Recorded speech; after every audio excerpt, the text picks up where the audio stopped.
எக்ஸுக்கு நம்ம காஃபி போட போகிறோம். ஸோ எப்படி காஃபி போடுறது எக்ஸுக்கு வியர்டா அப்படின்னு பார்க்கலாம் வாங்க. என்னங்க எனக்கு ஒண்ணுமே புரியல. அதுதானப்பா எனக்கும் புரியல. காஃபி போடக்கூடாது, கொலம்பியன் காஃபி தான் போடணும்.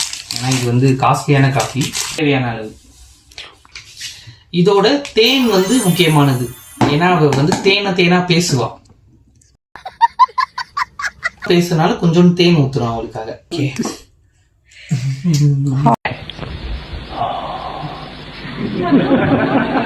உருட்டுறதுனால நம்மளும் உருட்ட போறோம். ஆனா இது ஸ்டார்ட் ஆக மாட்டேங்குது. நல்லா நிறையா வரணும். ஏன்னா அந்த அளவு அவளோட உருட்டு எல்லாமே சுத்தமா இருக்கும். ஸோ இவ்வளோ நிறையா இருக்கணும் காஃபி மேக் பண்றதுக்கு முன்னாடி. பாம்புக்கு பால் ஊத்துற மாதிரி அவளுக்கு நம்ம பால் ஊற்றணும் அவளுக்காக. பாருங்க, நுரை பியூர் கொலம்பியன் காஃபி நுரையோட.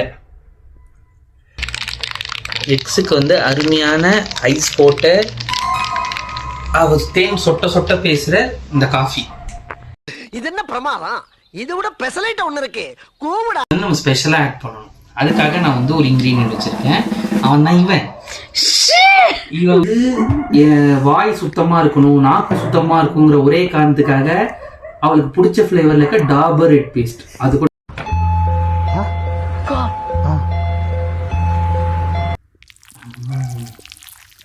இந்த நுரை.